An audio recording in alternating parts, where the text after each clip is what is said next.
कोल्हापूर-सांगली महामार्गावरील इचलकरंजी फाटा ठरतोय अपघातांचा केंद्रबिंदू. वाहतुकीची तीव्र कोंडी. कोल्हापूर-सांगली महामार्ग आणि कोल्हापूर-इचलकरंजी मार्ग ज्या ठिकाणी एकमेकांना छेदतात त्या इचलकरंजी फाटा एक्सेल बार परिसरात सध्या वाहतुकीची गंभीर कोंडी निर्माण झाली आहे.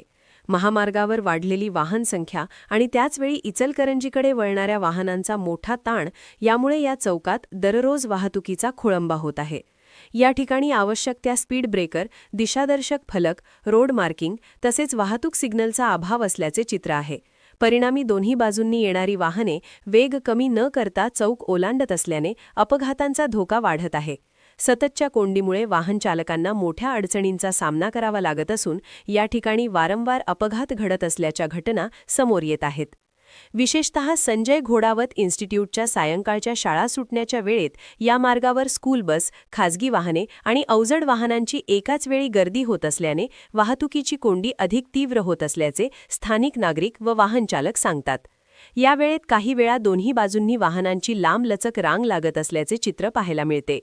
स्थानिक नागरिकांच्या म्हणण्यानुसार योग्य वाहतूक नियोजनाअभावी या चौकात अपघातांचे प्रमाण वाढले आहे आणि काही घटनांमध्ये गंभीर दुखापतींसह जीवितहानीही झाल्याची माहिती आहे.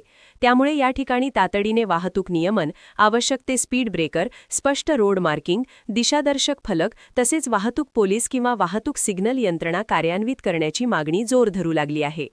या गंभीर समस्येकडे स्थानिक आमदार, खासदार तसेच संबंधित यंत्रणांनी तातडीने लक्ष घालावे आणि इचलकरंजी फाटा येथे सुरक्षित व सुव्यवस्थित वाहतूक व्यवस्था उभारावी, अन्यथा भविष्यात अपघातांचे प्रमाण आणखी वाढण्याची भीती स्थानिकांकडून व्यक्त केली जात आहे.